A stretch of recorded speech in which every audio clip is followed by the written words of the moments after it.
everybody. Good evening. It's time for our spiritual light. It is Wednesday, 9 p.m. here in Ireland and in the UK. And today we start a new month, a new series of talks. And we do have Edir Paixao with us. As, and when you see Edir, it means we need to talk about difficult emotions, how to deal with, how to handle it. And our topic today it is caring for the soul, how to navigate difficult emotions. So, good evening, Edir. How are you, my friend? Hello, my friend. Thanks a lot for the invitation. Stevan, Elsa, Charles. Charles is in France, I think so. We are in Brazil here, 5 p.m. I have got out of the work earlier. I talked to my boss who gave me permission to be here with you. And it's a very big happiness and honor to be here. And I'm thrilled, you know good emotions here now. We're gonna go deeper in this good or bad emotions today. It's gonna be interesting because we're gonna cite some scientists like David Matsumoto, like Daniel Goldman, Paul Ekman. It's gonna be good. Wow, O- impressive. Okay. I hope your boss is watching us so he can Oh, hear you he well. doesn't speak English fluently, You are unfortunately. he is here. Yeah, yeah. Okay, okay. Good evening, Elsa. How are you, my dear? Good evening, Stevan. It's a pleasure to have you here, Edir Paixão, once again. That I had the the joy to meet in first in your country, in Ireland. Yes. Remember? That was very nice, his talk. And hello, Charles. Wonderful to be here once again with you all. And yes, talking about emotions. Oh my God, we need to think more about our own emotions. And we see how we can navigate in difficult times. We see today. Let's go together. And if you are watching us, send the link to your friend and be with us and think about your emotions as well and put something in the chat. Okay? Good, good. Bonsoir, Charles. Bonsoir, Steven. Hello, good morning, good afternoon, good evening to everyone. Indeed, very happy to be here. As Elsa told, talking about emotions.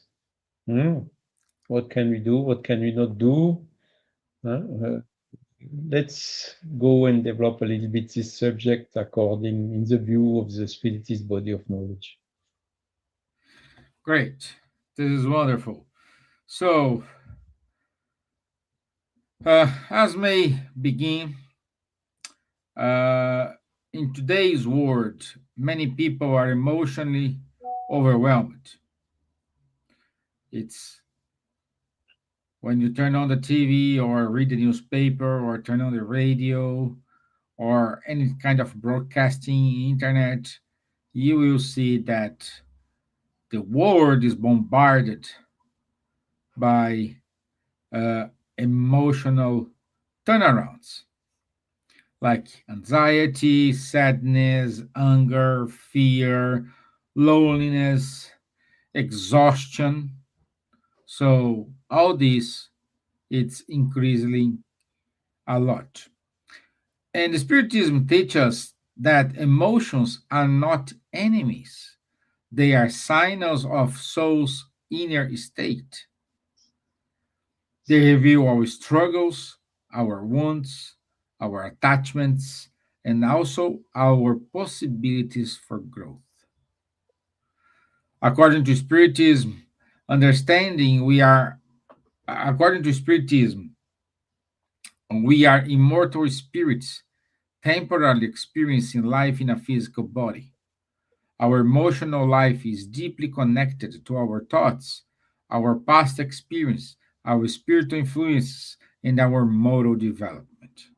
And tonight, we will reflect on how to care for the soul during emotional difficulty, not through repression or guilty, but through understanding, prayer, self awareness, charity, and spiritual balance. I hope this conversation brings comfort and practical guidance to all who are navigating difficult emotions.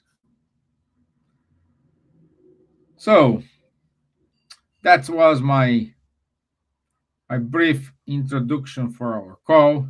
I invite everyone who are here today with us. If you have any questions, please write in the comment box and we will immediately read your question and give priority to them. So, uh, Edir, allow me to start with you. And for you, it is the first question: why do difficult emotions exist from a spiritist perspective? Well, we have learned that the Spiritism has to go, has to keep up with the science. So that's the reason why I have told you in the beginning that we would talk about some scientists who had worked, who are still working, on the emotional field, by a scientific perspective. Of course, we have our basic books, in the Spiritism, but we have also to connect with the current science, investigations. So I would like your permission to read a definition for emotion, by David Matsumoto, who is a philosopher doctor, with Mark Frank and Sun Huang. Yeah, three authors. David Matsumoto is the main researcher, in this field that I know.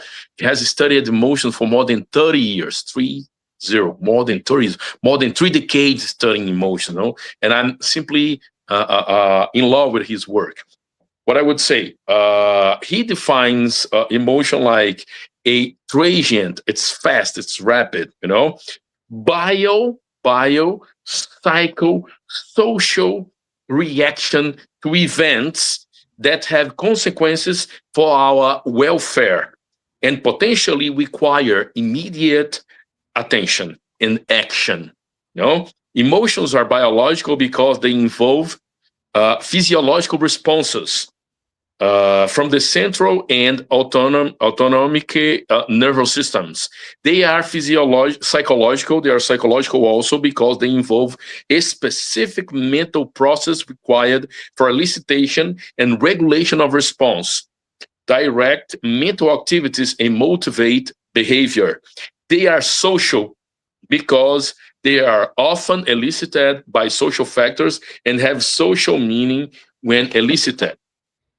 That's really interesting why we were not educated, to learn how to deal with our emotions. If you have studied in the high school, in the kindergarten, or even in the university, please tell me now, because I talk to many psychologists around the world, and more than 90% of them tell me that they haven't studied profoundly emotions at the university, at the superior level of education, So I think a lot, not only Dr. David Matsumoto, Mark Frank, Huang, but also the great Daniel Goleman.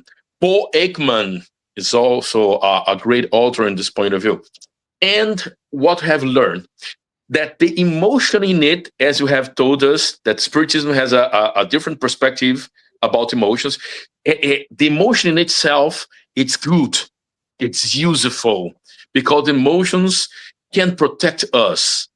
Because what happens in the evolution of human species, we have guarded against many risks in nature, and we have developed, those emotions so that we could act very fastly, very rapidly, fast response with minimal conscious or no conscious, sometimes involuntarily, automatically, for 5 seconds, we leave the emotion and we can react.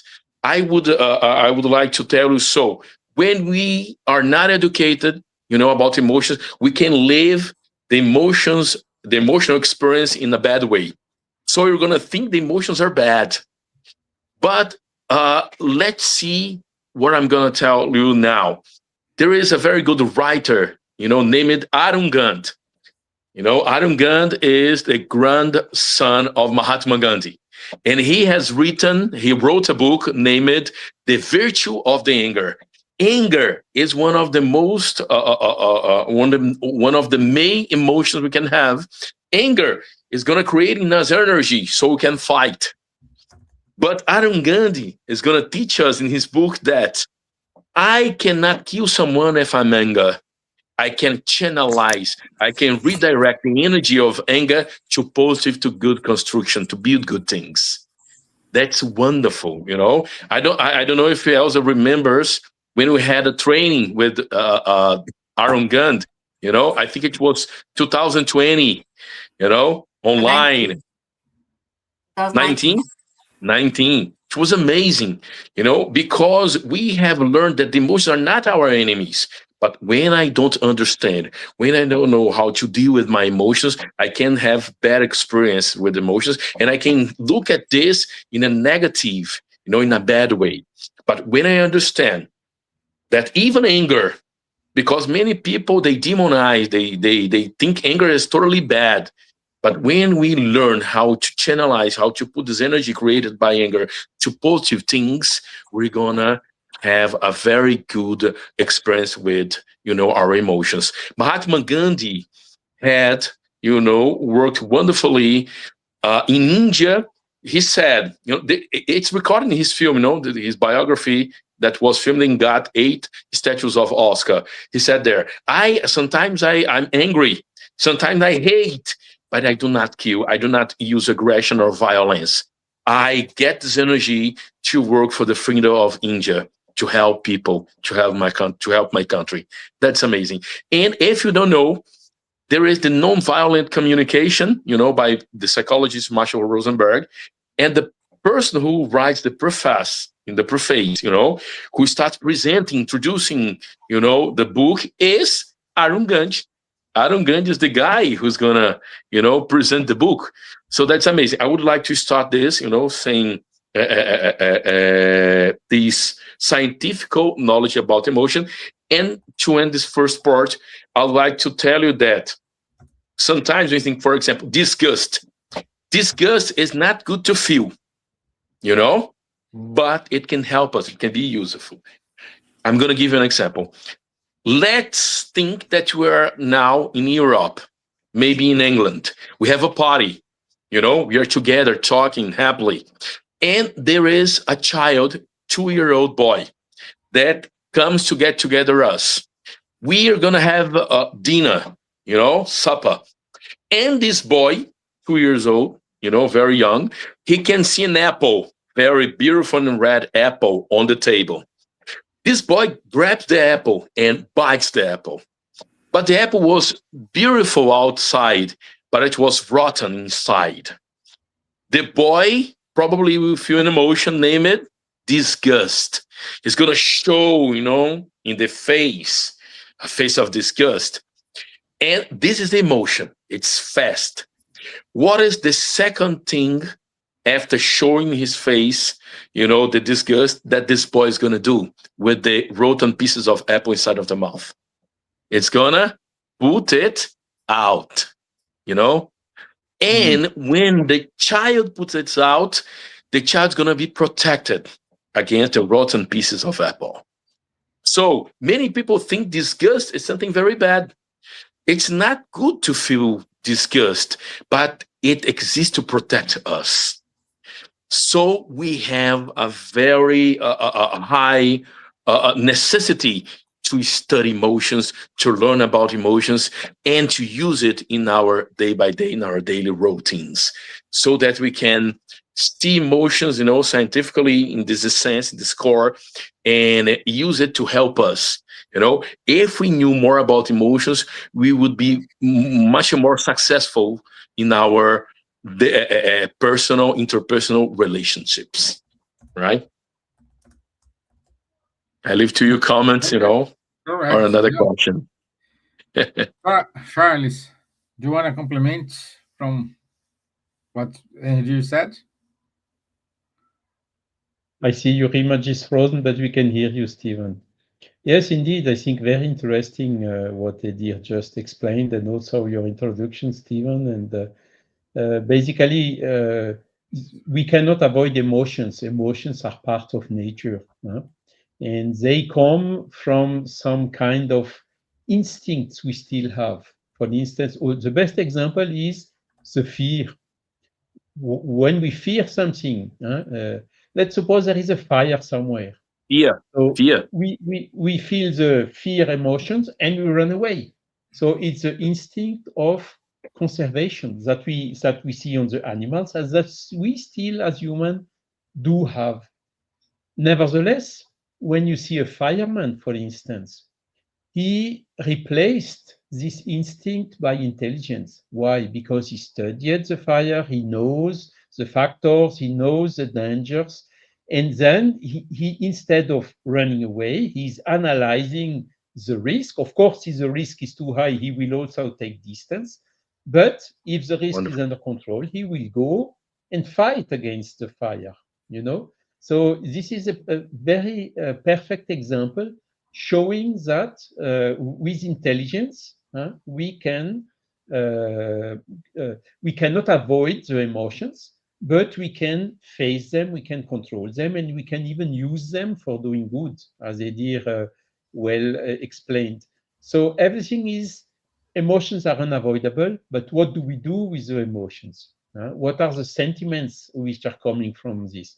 When we see something, an injustice somewhere, our emotion is to feel how to say revolt. We do not accept and we are angry and so on. But okay, what do we do with this anger? Do we keep it in ourselves and then turn us ill, as Edir perfectly explained, or do we use this anger to say, "Hey, stop! Let's do something serious to fix this and to prevent this and to avoid this." So everything is about this, and this is also the so-called emotional intelligence, the famous EQ. You have the IQ, which is well known, and the EQ, because a lot of IQ without EQ does not help much, because EQ you need to negotiate, to work in a team with different people who have different ways to see and so on. So to think and to elaborate and whatsoever. So if you don't have this emotional intelligence, well, you can be brilliant alone, but as soon as you need to come into different situations, challenges, adversity, difficulty without controlling your emotions, you will make positive use of adversity. And this is a third type of intelligence which popped up 2 or 3 decades ago, which is a spiritual intelligence. And so this is also something, I mean, with the spiritist body of knowledge, we see the things under a different angle, you know, because when we see it from the spiritual point of view, we understand and we consider the things differently. For instance, of course, dying for a materialist is the end of everything, finished, full stop. We put you in a box under the ground and nothing more anymore. But with the spiritist body of knowledge or the spiritualist body of knowledge, we know that dying is not the end. It's just the soul which gets out of the body. Of course, we have to do everything we can to avoid dying, even being spiritist, even knowing that it's not so dramatic as with the materialist point of view. And but if it happens, if it's unavoidable, okay, it's our spirit gets free from the body, and we have other opportunities through reincarnation and so on. So we see the things from a different angle, and this gives us more strength to face these emotions because we can always see them from the spiritual point of view.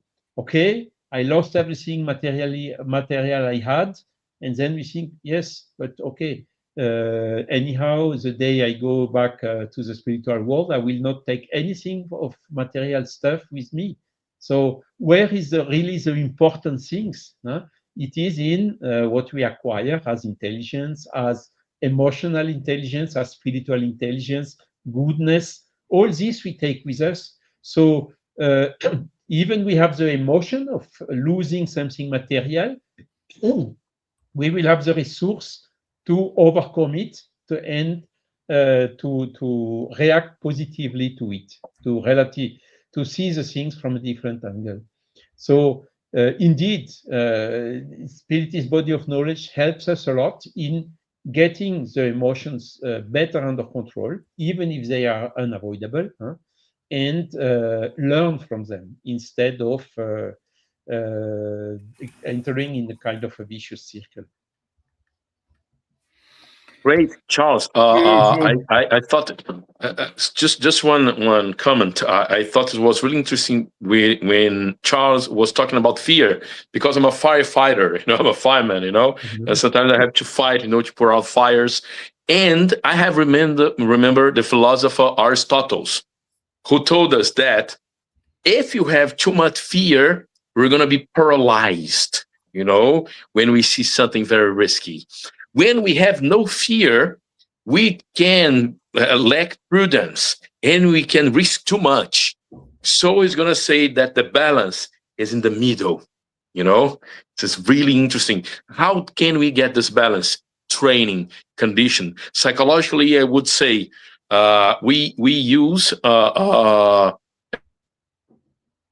departments, conditioning by B.F. Skinner, a psychologist, operational conditioning. We train so that when we see the situation, we can work even if we fear.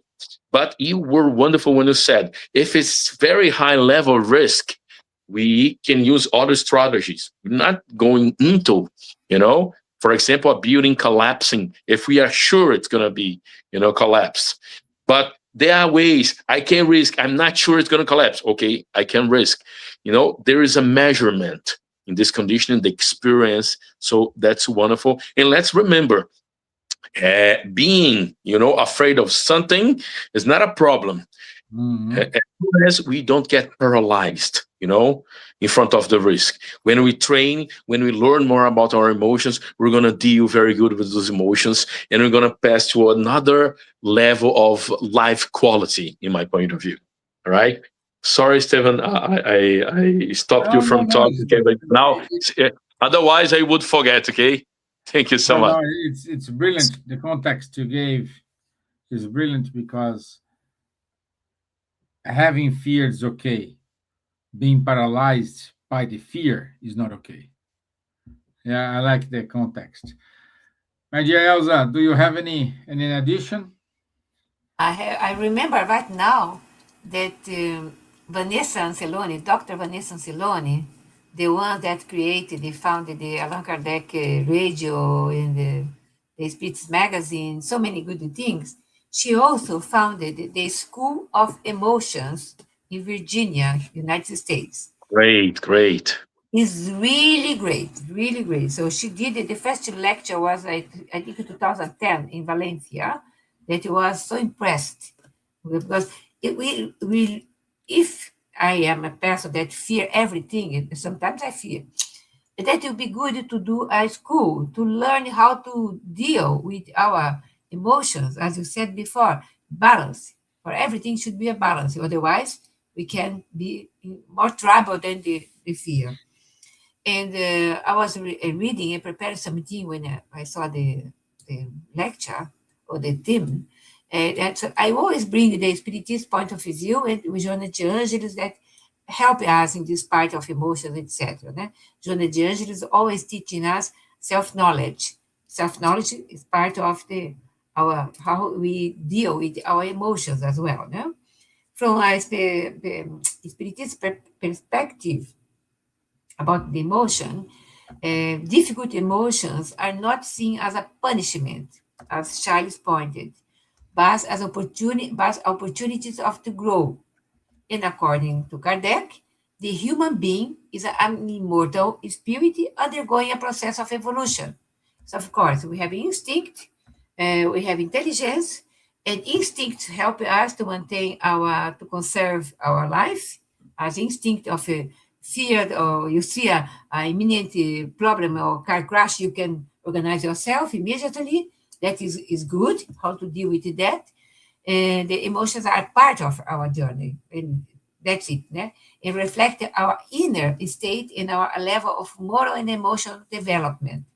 So I think Charles and myself, we stayed together in Switzerland when Dana Zohar, she was talking about emotion and about the point of God in ourselves. So we have our intelligence, we have the law, the divine laws inside ourselves, in our conscience. So it's not easy to understand how this work, but it's something instinctively you know. If you if you don't ask me about God, I know. But if you don't, if you ask, I don't know. So it's something like that. We never know when we need to put in practice our emotion about fear, as you said, have to be balanced, and other things. And the importance, that, let me see here what Joana Gircis brought to us. Also to Chico Xavier, Joana de Ângeles, Divaldo Franco, explained that psychological conflicts are deeply connected to the spirit's past experience and unresolved tendencies. So these emotions are like signals, indicate where inner work is needed. So if we try to know ourselves and deal with our emotions, for example, I I am panic when I have to buy flight tickets because I always do something wrong. Or I go to the airport and I did something wrong. I have to buy another ticket at the moment because I have to continue with what I'm doing. So I panic. I said, no, I don't buy it. I don't, but someone have to buy for me.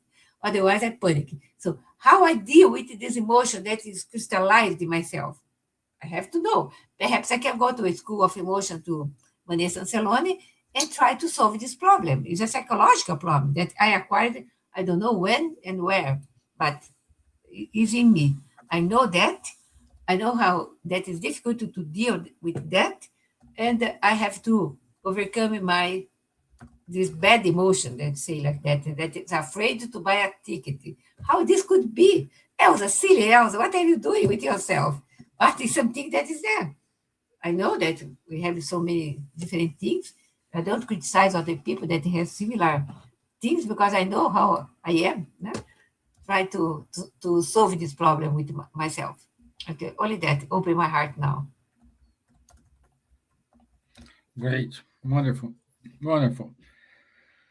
So, Jefferson Faria, good evening. Marco Davis, good evening, my friends.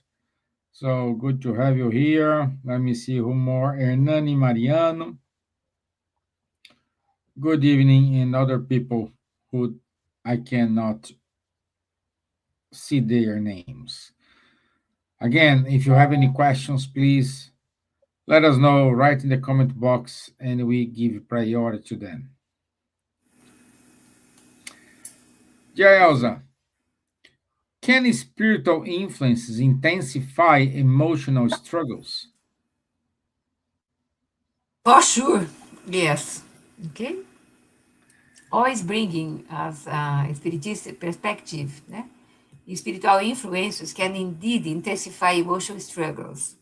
In the Media's book, the most important compendium book or encyclopedia of mediumship studies, mediumship in any format of work or whatever or language, is well explained in this book that Kardec organized the way that we have now as this encyclopedia. Is the only study totally organized that we have in the world until today is a spirit's book about mediumship, spiritism, mediumship, or mediumship in general. Né? So Allan Kardec explained that we are constantly in interaction with the spiritual world. Wherever we go, you don't hide yourself, never. We are interacting. Né? Thoughts and emotions create a kind of vibrational field that attracts the spirits in harmony with our inner state. If you are angry, if you want to vengeance, or if you conserve this emotion with you, you will be attracting spirits in the same vibrations that make you even do more than you are thinking to do. And later on, you said, "Oh, I didn't. Why I did it so much? I could not do that. Why I did that? Because you let you be guided by these inverted commas spiritual friends, yeah, bad friends. Okay, this means that when we are experiencing prolonged sadness, anger, or negativity, we may attract the spirits who share similar feelings. And this is what Spiritism refers to as spiritual influence, okay? Or, in more intense cases, obsession. So we have to know ourselves, yeah? As Joana de Angelis teaches us, know yourself in order to deal with your emotions, your vicissitudes, your virtue, etc. né? However, saying Kardec, it is important to be very balanced and in understanding this. Spirit does not place all responsibility on the spirits. I said, no, they are influencing me, so I did because they. No, I did because I put my force in it. So, and Joana de Angelis explains that the primary origin is always within ourselves, our thoughts, our tendencies, our emotional patterns. Spiritual influences may intensify what is already present, but they do not create it from nothing. It comes from us. In the same way, positive spiritual influence also exists. Yeah? Emotions, good emotions, emotion of love, emotion of care, not too much, not too low, balanced always. Yeah? Do something. If I started crying, it's not good. But I can cry, I can be sad, but not go into depression because I violate my emotion of sadness. I go too much. So things like that happen, and there are more things to do. Always prayer. When you are in not know how do things, how to deal with something that unexpectedly comes and unexpectedly comes to you, hold yourself a little bit and pray. You can connect. A prayer doesn't mean you have to do 5 minutes prayer or whatever. It's prayer is a connection with the divinity that help you to be guided to the right way to deal with these emotions. That. Okay. Okay. Edir? I would I like can I can see to you want, you wanted to add something. just one comment. Very interesting. In the book, by Daniel Goleman, Emotional Intelligence, he's gonna say when two human beings they meet each other, we most of times have emotional transmission. Sometimes, if I full of joy, you can be, also feeling happy because there is this emotional transmission. Of course, when we are educated, we can avoid, sometimes when the emotion is something not, enjoyable to feel, we can, separate things. But there is the influence, and if Daniel Goleman admit scientifically that if I'm very sad, I can influence other person to be sad too, for example. Or if I'm, Yes. full of joy, if I'm happy, I influence other person to be happy too. If we believe in the spirits and if there is a contact, approximation, if a spirit gets closer to me, of course there will be interaction and there will be emotional transmission too, you know. But I liked a lot when Elsa said that the prayer, for example, is going to help us. Meditation, prayers, that we can have our balance, that we can, trying to be in synchrony, in harmony, only connection, only with positive, emotions and feelings, So it's really interesting by this perspective too. Just this. Edir, you said something important.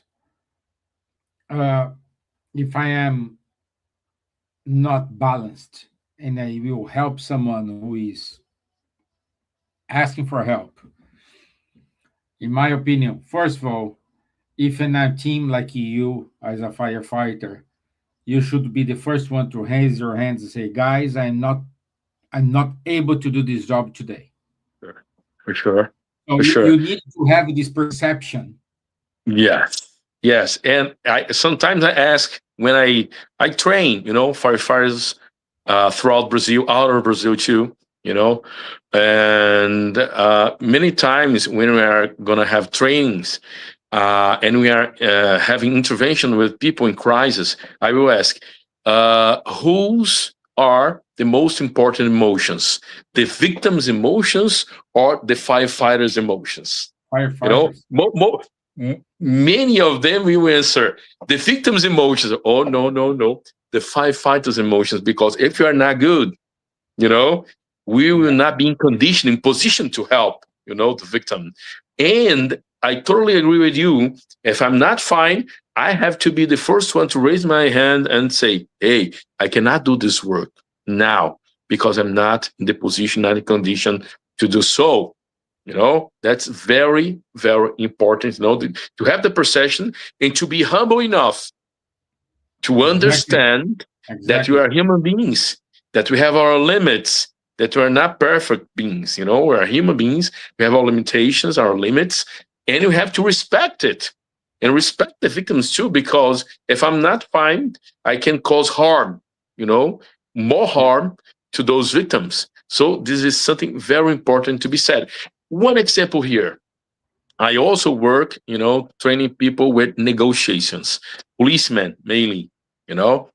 And when a policeman or policewoman is going to negotiate with a person who is in conflict with law, you know, we can discover during the main aim of negotiation is to solve conflicts without violence, without the use of force, without enforcing people. It's one of the main aims, of negotiation. And when we're going to start a negotiation, we do not know the whole history of that person.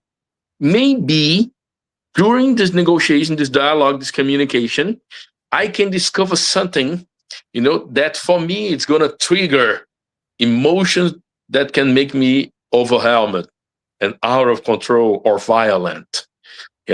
So we use a technique to change the negotiator, so that when we see, because there is the group of negotiators, we have a group for tactical use of force, and we have a commander of the incident, and the commander has the power to change the negotiator, because I'm going to repeat, negotiation, in crisis for public security, the main aim of this negotiation is to solve conflicts without the use of force, without law enforcement, trying to show the person there are other possibilities, other solutions, but not the extreme violence. Okay? Very, very well said, my friend, Stevan. Yeah. And this question leads to another one. If it's only me and the person, I am not balanced. What I need to do? Very good question. You are not, I'm going to repeat once more. If I'm not in the position and conditions, I can cause more harm. So I avoid Yeah. But I starting, don't have option. I don't have intervention. anyone. It's just me and the person.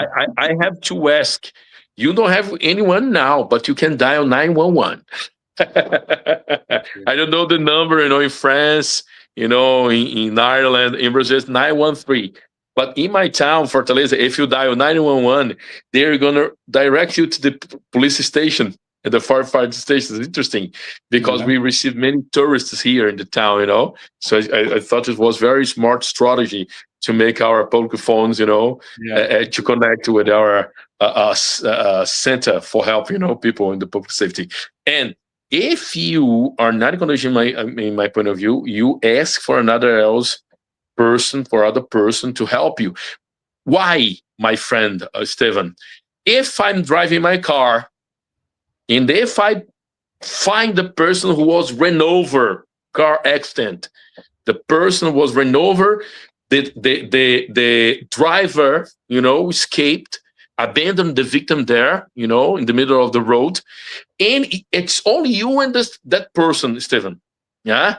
Will you put this person who was ran over inside of your car and take this person to the hospital, or will you call the ambulance, to take this victim to the hospital? Because if I put this victim who was ran over inside of my car, I can break some bone, I can cause more harm, So, Yes. in my point of view, we have to ask for the experts, for the right people to come and to help to avoid more harm, right? Correct. Charles, you want to say Thank you. something about this? Other perspective or point of view?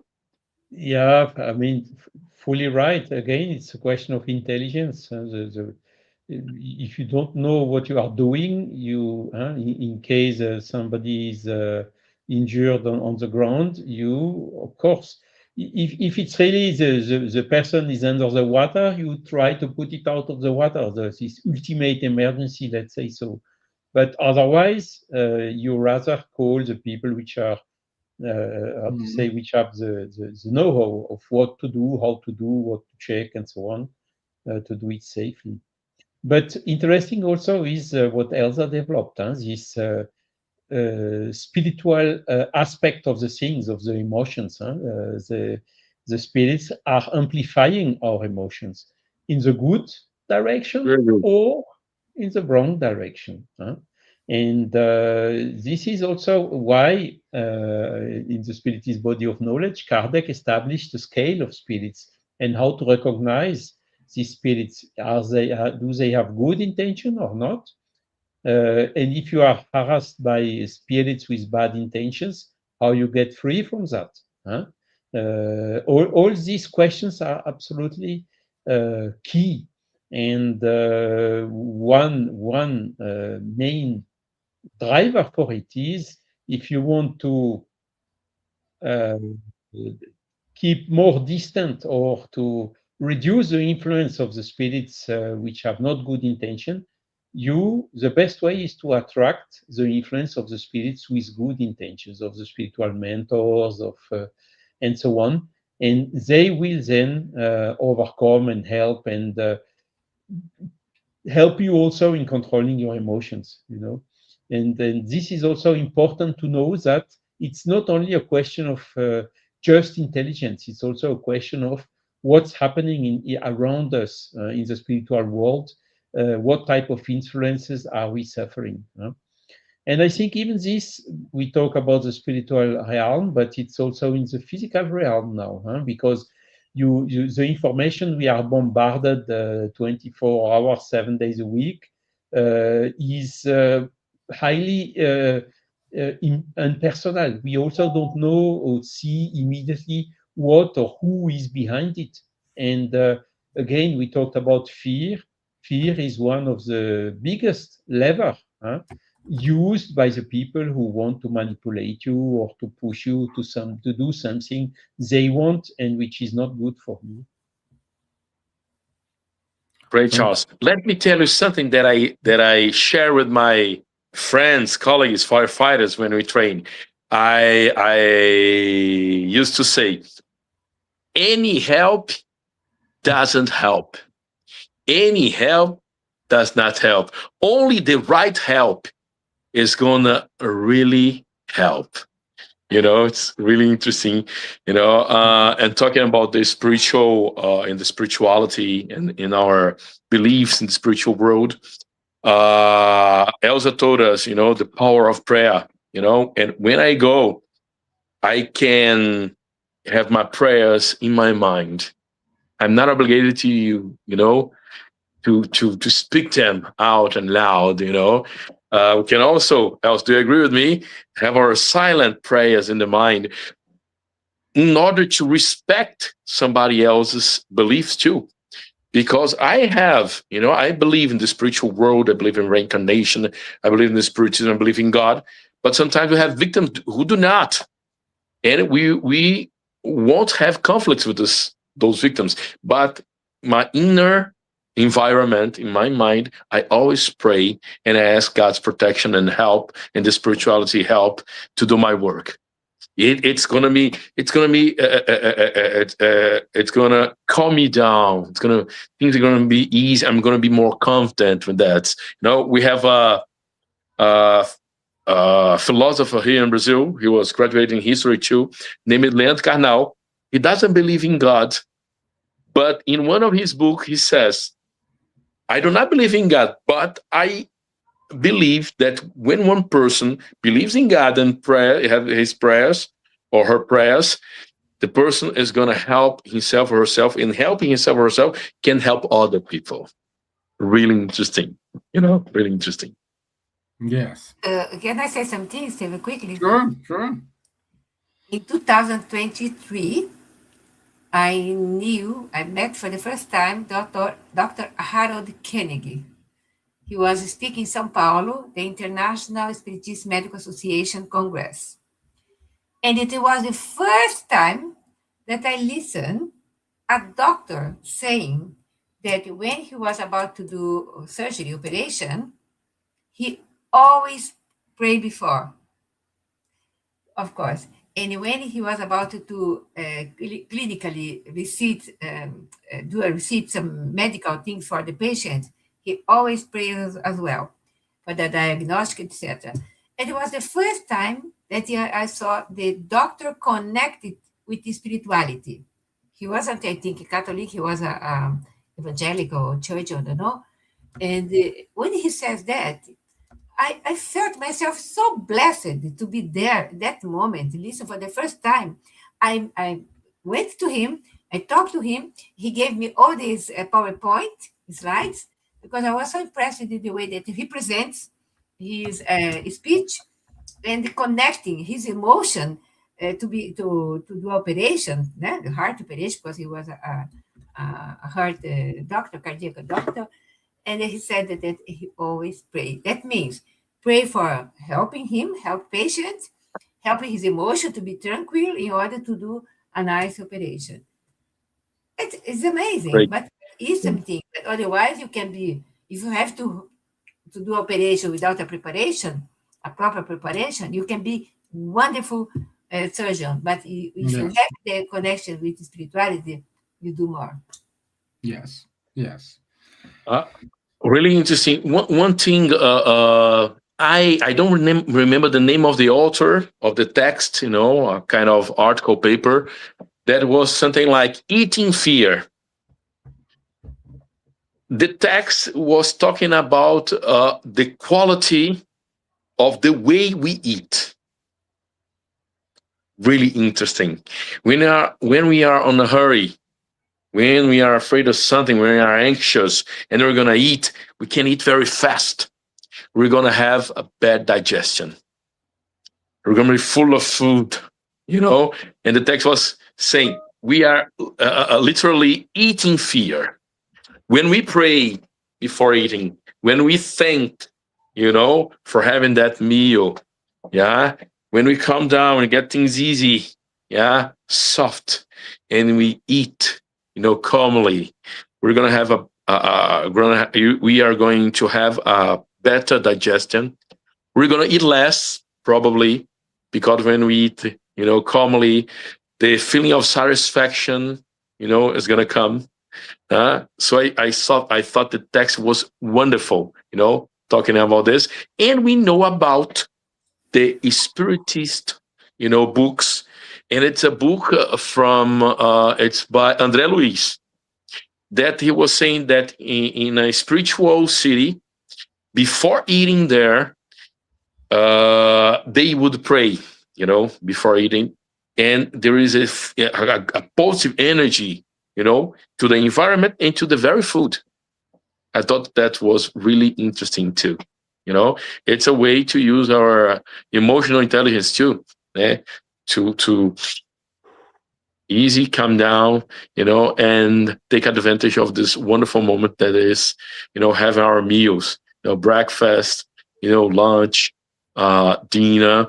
And when we have this with other people, in harmony, and to have a prayer before this, when we have the possibility in family, for example, or at the work, you know, things are gonna come down. We're gonna have more good feelings with our emotions. Sometimes we talk, you know, and we eat less, we eat calmly. It's gonna be good to our body. Really interesting. Okay. Thank you, my friend. Um, Also, I want to say good evening to Lou VM. And Marco Davis wrote, those emotions is controlled by education, by our own, by our own wish. It's pretty difficult because we bring our old man into our spirit. Emotion, it's all kind of addict to kill, to drink, to sex, to be corrupted. Marco, yes, that's the, I would say that's the aim of our incarnation. We need to get rid of those difficult moments, of these imperfections. That's the aim. Otherwise, if you don't have any difficulty, if you don't have, sorry, you took the wrong bus and you get off the wrong planet. So we need that in order to evolve. And thank God we do have people like you, Edir, who studied and help those people.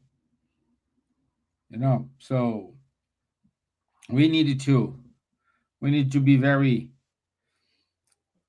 very cautious, because going through these difficulties doesn't mean we are not evolved. We are in process. Like a diamond. You need to brush, you need to a lot of process until you see the diamond. The diamond, the pearl in the oceans too, not the Exactly. pressure, to become a pearl. Exactly. That's really interesting. I have remembered now, Stevan, you were talking. I can see our time is going to an end too. Yeah, but I remembered something named Action and Reaction. As one of the names, one of the titles of André Luiz books too. He has written 16, if I'm not wrong. And there is Mhm. action and reaction. And when we talk about emotions, in the psychological field, we also talk about psychological action and reaction. What is this? Okay. We wrote a book. My wife was a police woman, and I am a firefighter. We wrote a book called "Work and Health in the Public Safety Professions." A free translation for English, because it's only in Portuguese. Unfortunately, maybe we can translate it to English in the future. And Okay. we wrote there that we saw many times in our work life the action and reaction, psychological action and reaction. When we do good to other people, we feel good too. Yes. We can feel good sensation, good Yeah. feelings. It's really interesting. When we are aggressive, even, mentally or with our words, we feel bad too. If you have an argument with a friend, with a relative, how do you feel after the argument? You feel bad, you know? And I remembered now of a book. I read this in Portuguese. Maybe in English can be called "How to Make Friends and Influence People" by Dale Carnegie. Yes. And Yes. This is he, an he old asked, book. yeah, more than 50 million books sold, around the world. In this book, he asks, "What is the best way to win an argument? How can we succeed at an argument?" And the answer is run away from arguments. Because if you win the argument, you probably lose a friend. And if you lose the argument, you lose, things. You can get angry. It's not good for anyone. So best thing is discussion, the health discussion, the dialogue, and everybody, growing up with the communication. That's really interesting. It's going to help us a lot. There are many people who complain a lot, and they have a bad view of life, a bad perspective about life, and they're going to feel many bad feelings, sensations during, his day. And interesting, we have learned, from David Matsumoto, I'm going to show his book again, Nonverbal Communication, and he talks a lot about emotions. We have seen that emotion is fast. It's 4 or 5 seconds. But sometimes we feel that we are angry all day long. And David Matsumoto is going to teach us that indeed we feel anger many times, and we go to a state of humor. He's going to say that humor state is different from emotion. The emotion, a feeling is fast, but the state of humor can last all day long, a week, months. So when we start healing ourselves and knowing more about emotion and feelings, we can feed our soul, our spirits, spiritual intelligence, dear friend Charles, of good things. So it's very important that if you want to get this balance, we read good books, we watch good films, we talk to people who make us, feel joy, happiness. Of course, we have to live sometimes with a relative or a friend at the work, that when we meet this person is not good. But the emotional intelligence for this too, avoiding arguments, avoiding, impacts, verbal aggression, because if we do good to the others, we're gonna go do good things to ourselves. Just to end, my words now, there is a film named called 12 Years of Slavery. Have you heard about this film in this book? Yeah, it got an Oscar too. In this book, there is in this book there is a main character named Solomon. He was a free black man in the north of the United States, and he was promised a job in the South. But there was a problem in the United States by that time. United Kingdom has forbidden, slave trade in the oceans, because the United Kingdom had, started with the machines by, in the industrial world, and the United Kingdom needed, markets to buy machines and so on. Yeah. And this Solomon, this guy he played the violin. He was very, intelligent, educated person, and he was promised a job in the South. But in fact, he was, like smugged. They put some kind of medicine in his drink, and he was, he fell asleep, and he woke up inside of a train, and in chains, and he was enslaved. And he goes to a farm. In this farm, he met a person who was in charge to hit the slaves, to get a whip, and to be violent, to punish them. What happened to this person? This white man becomes addicted to alcohol, to get anesthesia, to support, to bear the violence of his work. It was called work by the time. It was legal in the United States, like in Brazil and many other countries. What happens? This guy suffers a lot, and he asks to be fired of the farm. He goes to another farm, and he goes there and say to the new boss, "Hey, I can do wherever you have here as a job, but hitting another human being, hitting the slave, no." And the farmer said, "Well, the only thing I have here is the same work of the slaves. You get cotton, in the camps, in the fields, but you'll be paid, of course. You're a free white man. Okay, I accept this." And he starts working this farm.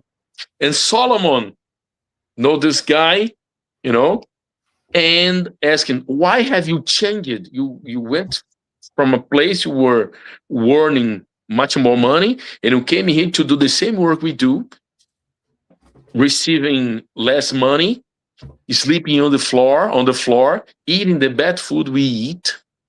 And the white man says to him, I'm I'm in balance.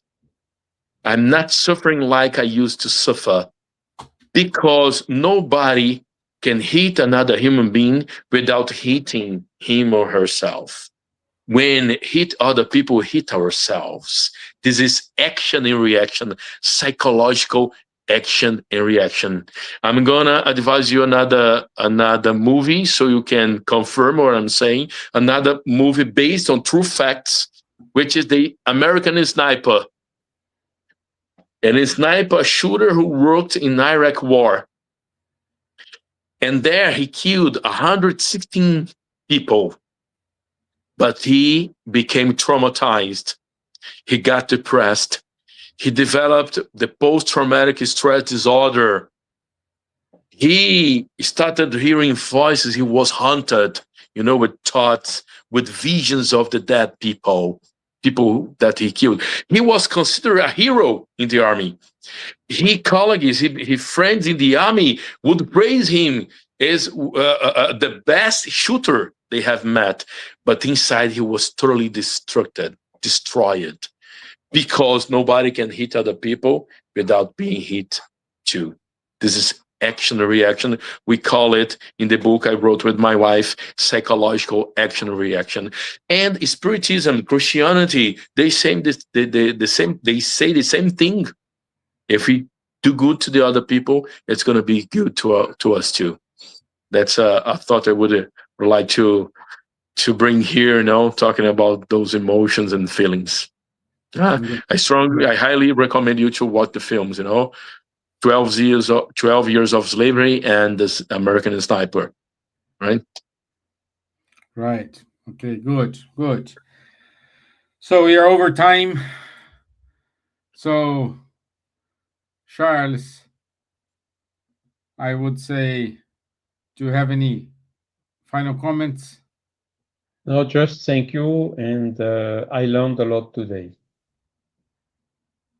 Me too. Elsa, my dear. Me too. I love to learn. I love to learn. I learned a lot today, especially with Edir and Charles. Thank you so much. And you, Steven, of course. Okay. Good. Stevan, Elsa, and Charles, people who are there, connecting and watching us. Thank you so much, for the invitation. Thank you for being here, sharing this moment with me. There was a long time I haven't spoken in English, about 30 days.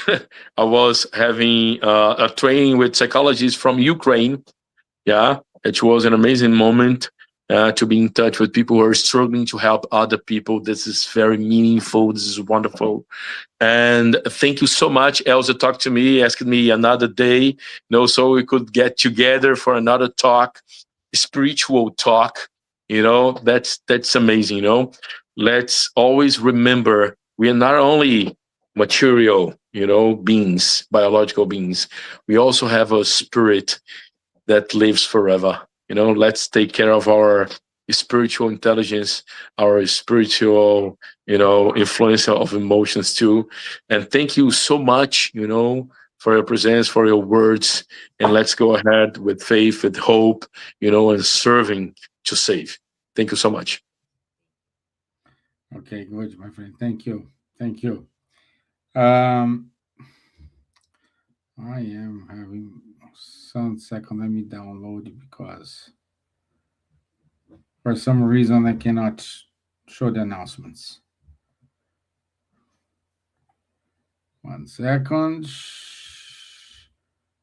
Okay. If it doesn't go from one way, go to the another. The, the theme for next week. Yes. Okay. So let me share my screen.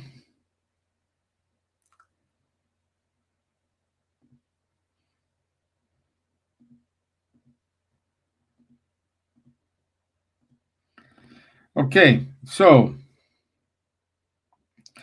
next week we will have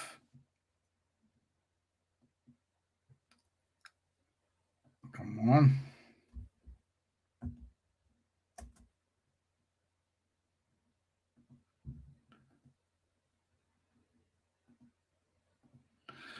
Okay, next week we will have the topic of forgiveness, a path to inner freedom. This 13th of May, 9 p.m. I invite everyone to be here with us.